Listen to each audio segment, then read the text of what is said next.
A gente tem que se proteger o tempo todo e não é de um mal que vai passar. É de um mal que vai estar ali enquanto você estiver viva, que é o mal do machismo. Pedimos em nossas redes sociais que mulheres nos enviassem relatos de algum tipo de abuso, assédio ou constrangimento e convidamos algumas mulheres e um homem para reagir a essas histórias. Uma noite recente, logo após ter saído da biblioteca da faculdade, fui esperar o ônibus na parada de costume. Infelizmente, estava mais vazio do que eu gostaria, porque a rua não é muito segura. Um carro passou com o vidro abaixado. O motorista, um homem aparentemente jovem, perguntou se eu queria entrar no carro e, após minhas recusas sucessivas, me chamou de prostituta imbecil. Quando você ousa questionar e falar não pro desejo de um homem, ele se vê totalmente no direito de te agredir, seja verbalmente ou não, né? É surreal. Já aconteceu também comigo de... Pô, tô na rua andando com cachorro, sabe? Com a roupa comum, num horário ok, sabe? Porque também tem essa questão, né? Até pra sair com o cachorro a gente escolhe um horário que seja seguro. E você vê o carro parar, passar, baixar o vidro, mexer... É um saco, de verdade é um saco. A história do carro com o vidro baixado é uma história que muitas mulheres ouvem desde pequena. Os meninos aprendem a... Seja forte, estude, faça tal coisa, seja um homem, seja... Não chore, faça coisas de um homem. Mas a gente aprende a se defender justamente desses meninos. E a história do carro com o vidro baixado é a história que eu tenho certeza que toda mulher já ouviu. Pode estar de dia, numa avenida movimentada, se passa um carro devagar do meu lado, eu já tô... O que eu faço, sabe? Todos os dias já tem um plano de fuga na minha cabeça. Aconteceu comigo. O cara me xingou, aí eu revidei e ele me xingou de volta. Mas tem isso, né? Você tá tentando se defender... Aí, ou você não fala nada. Se você não fala nada, aí o cara começa, você é surda. Aí começa a xingar, rapariga, vadia, vagabunda. Como se fosse mudar alguma coisa. Mas o mais louco, eu percebi que mexiam muito mais comigo na minha adolescência. O que já é outra discussão. Muito pior. Mas quando eu tinha uns 15 anos de idade, uns 16, era muito pior. Muito, muito, muito pior. Eu não sei se também que hoje... Se é porque hoje eu tenho mais medo. Então eu não me coloco em situações que eu me colocava antes. E eu não tô nem falando nada demais. Tô falando, tipo, de andar pra comprar uma roupa. Mas eu mexia muito mais comigo quando eu era mais jovem. É muito estranho, né? Se a gente for pensar que... Imagine uma situação. A gente tá numa balada e um cara vem e quer ficar com você porque você é linda, maravilhosa. Você fala não. Ele fala, mas você é feia.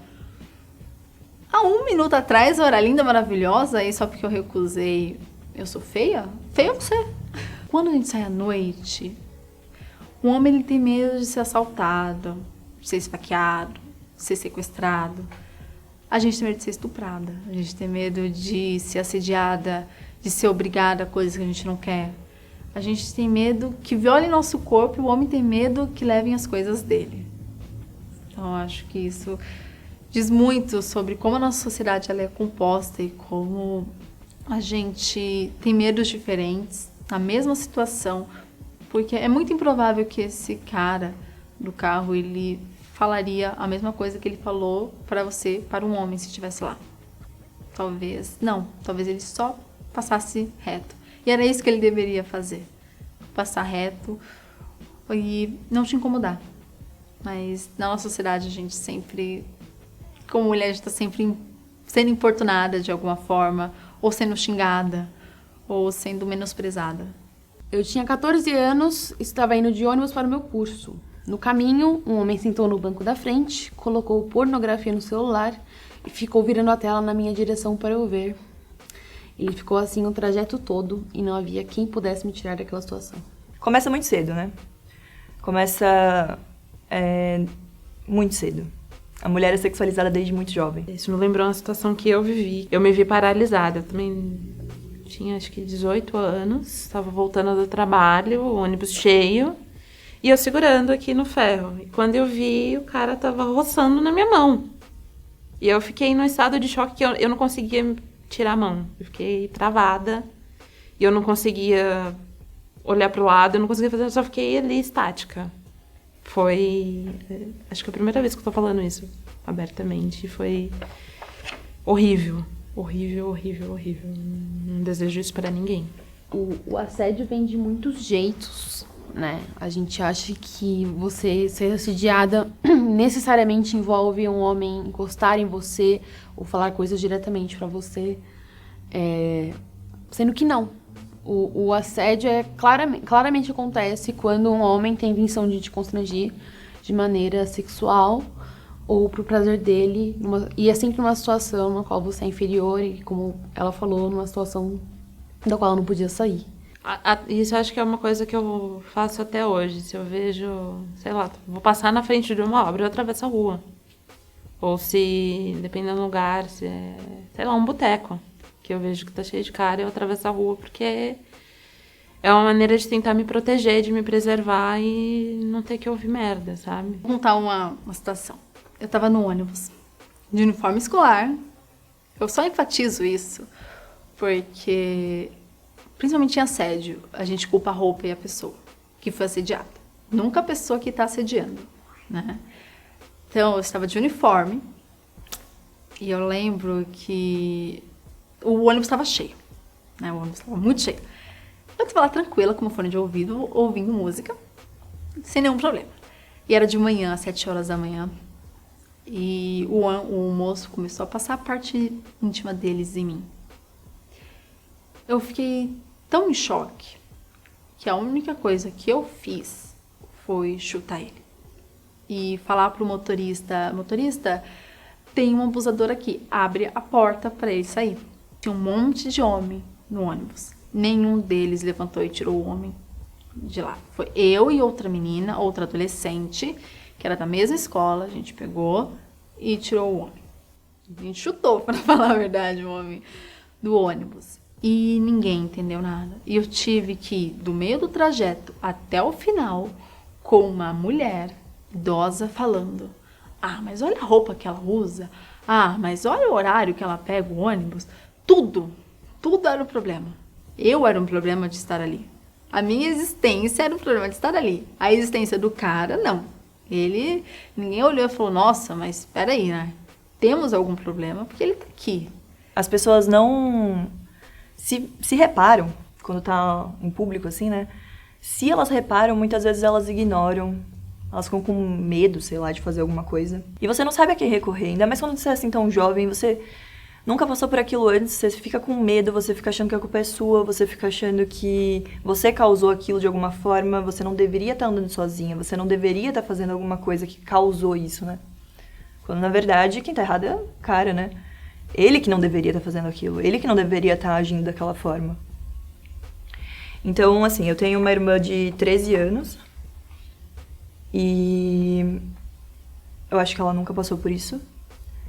Ainda, infelizmente. E minha vontade é de, tipo, proteger ela o máximo possível para que ela nunca passe por isso, sabe? Mas acho que não tem como. Acho que a gente tá sujeita a isso o tempo todo, em todo ambiente, em qualquer idade. E isso é o que mais me assusta, assim. Porque eu passei por coisas que eu não gostaria que ninguém passasse, principalmente minha irmã. Então, pra mim, é desolador saber que todo mundo passa por isso, sabe? Teve uma vez que eu estava indo pro trabalho. Eu acordei um pouco antes, porque sentou um rapaz do meu lado e ele me empurrou. E eu acordei um pouco antes e tal. Deu 2 segundos, eu senti uma arma aqui do meu lado direito. E eu olhei pra baixo, era um cano prateado. Naquela hora eu não sabia o que eu fazia. Eu sei que a lágrima ia escorrendo. E aí eu só pensando, e ele falou: você vai descer comigo. E eu falei: pronto. E aí eu sei que quando parou no ponto, eu agarrei a mochila, fechei o olho, ele: você vai descer comigo, e eu virei. E ele simplesmente desceu. Eu segurei o choro, desci, tremendo, era, assim, super perto do meu trabalho. Cheguei no meu trabalho chorando loucamente. Um dos rapazes que trabalhava comigo foi comigo na delegacia. E eu contei, e o policial olhou pra mim e falou assim: ele ainda tá lá? Aí eu falei: não sei, eu saí, eu desci. Ele falou: então não tem nada pra fazer. E eu gosto da ideia de a gente compartilhar essas histórias, por mais terríveis que elas sejam, porque as pessoas precisam entender como as mulheres se sentem e que quando ela diz que ela não tá confortável com aquilo, ela quer dizer aquilo.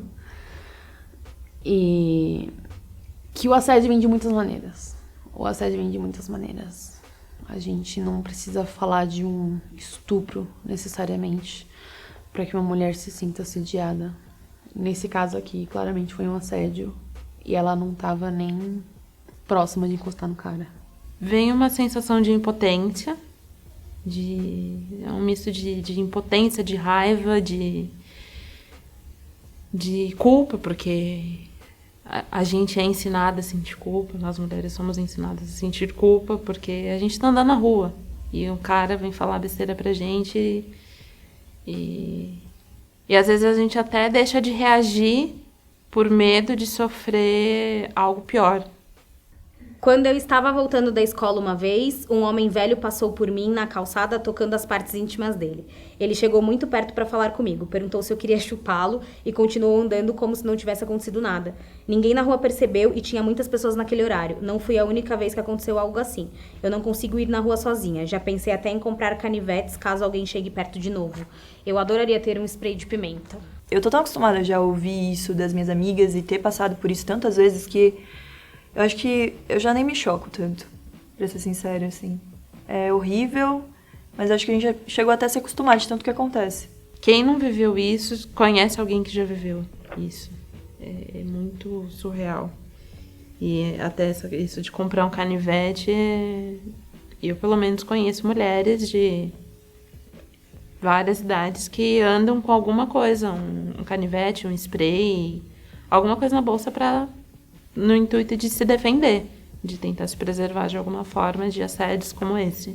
Eu acho muito triste que só pra gente existir a gente tem que se munir de situações, né? Ah, não passe na rua tal sozinha, não saia de noite, não vista tal roupa, sai pra academia, bota um moletom e lá você tira. A gente tem que se proteger o tempo todo e não é de um mal que vai passar.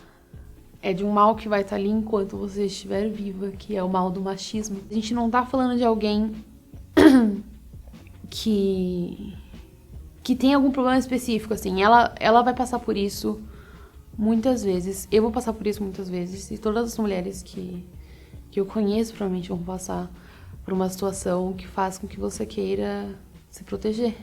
E não é de algo passageiro. Uma coisa que eu faço aqui, eu tenho plena consciência de que não é nem porque eu faço assim, no intuito de me preservar de certas situações, é sair com roupa curta. Eu não consigo sair com roupa curta. Não consigo sair com roupa justa que vai mostrar meu corpo, porque é quase que uma sentença, uma condição a sofrer um assédio. Então, por mais às vezes que eu olhe numa vitrine, numa loja, eu falo, nossa, que roupa bonita, eu queria usar, mas eu não consigo. A não ser que eu vá sair de carro, que eu vá estar com outra pessoa do meu lado, aí beleza. Mas sozinha, não. Eu entendo que não é... Questão de assalto não é uma exclusividade da mulher, né? Qualquer um pode passar por isso. Inclusive adolescentes, né? A criançada que tá começando a sair sozinha agora, enfim. Mas eu penso que, como a mulher sempre foi vista como frágil, né? A gente tem essa questão da fragilidade. A gente tem muitas outras questões para se preocupar além do assalto, né? O estupro, um sequestro... Enfim, uma tortura. Não que isso não possa ser feito com homem, é lógico que pode, mas eu acho que as pessoas que fazem isso, elas já têm ali na cabeça delas, né, predeterminado, que a mulher é fraca. Eu adoraria fazer Krav Maga, adoraria ter um spray de pimenta, não fui atrás de nada disso, mas eu adoraria, porque eu acredito que a gente... Claro que a gente tem que tomar cuidado, obviamente, não vai levar um tiro na cabeça por conta disso, mas eu acredito que nós, como mulheres, a gente precisa aprender a se defender. porque é muito comum esse tipo de coisa. E a partir do momento em que a gente começa a mostrar que não é assim, talvez as coisas comecem a mudar um pouco, né? Então, enfim, eu sempre tenho receio, eu sempre tenho medo de andar sozinha, de andar na rua. Já tive problemas com Uber, né? Do cara ir me cantando o caminho inteiro, olhando no retrovisor que eu tava de saia e perguntando se eu era casada. E aí eu lembro que eu cheguei no lugar, eu mandei mensagem para as minhas amigas falando o que estava acontecendo e elas me mandam a sua localização, eu mandei minha localização. E aí eu parei porque no começo eu tava conversando, né? E aí eu tinha parado já de conversar com ele, eu percebi que ele tava vendo minha movimentação ali e ele deu uma parada. E aí quando eu cheguei no lugar ali na Paulista, eu abri a porta, era uma menina entrando. Eu não ia deixar ele entrar, mas aí eu vi o namorado dela junto, abraçando, vindo, né? Abraçando ela atrás. E aí eu fiquei quieta. Mas se eu tivesse ali naquele momento, só fosse ela, eu ia puxar e falar, pega outro. Nem entra. Eu também já passei por isso, já aconteceu comigo, naturalmente, antes da transição, de eu estar no metrô e sozinha na época, né? E um homem simplesmente vinha, tipo, me colocando o ombro em mim, tipo, me levando assim para um canto da parede, mas eu tive forças para dar uma cotovelada nele e seguir. É isso. Esse entendimento de que o nosso corpo é público. Quando eu digo nosso corpo, eu tô falando do corpo de mulheres cis e de pessoas trans em geral. Há um entendimento de que o nosso corpo é público, de que as pessoas podem entrar na nossa intimidade, que as pessoas podem fazer perguntas íntimas pra gente, que as pessoas podem tocar na gente, que as pessoas podem levar a gente pra um canto ou que as pessoas podem mostrar suas genitálias pra gente, assim. Então, é um entendimento de que o nosso corpo é público, de que o nosso corpo não nos pertence, de que ele pertence a todos antes de pertencer a gente. Então, assim, se você tiver como comprar um spray de pimenta ou um canivete, vai, amiga, vai firme, porque isso infelizmente é cotidiano e é naturalizado, não deveria ser. Quando um estuprador, ele sai na rua e eu preciso me prender para que ele não me estupre, a gente tem uma inversão de valores muito grande, uma inversão da própria lei, porque era ele que deveria estar preso. Eu deveria poder sair na rua porque eu não faço mal a ninguém. Porque eu não vou sair para estuprar, eu vou sair para ir no mercado. E o estuprador, um abusador, não. Ele vai sair para fazer o mal. Então, quem devia estar preso era ele. Quem devia tá dentro de casa com vergonha de existir é ele.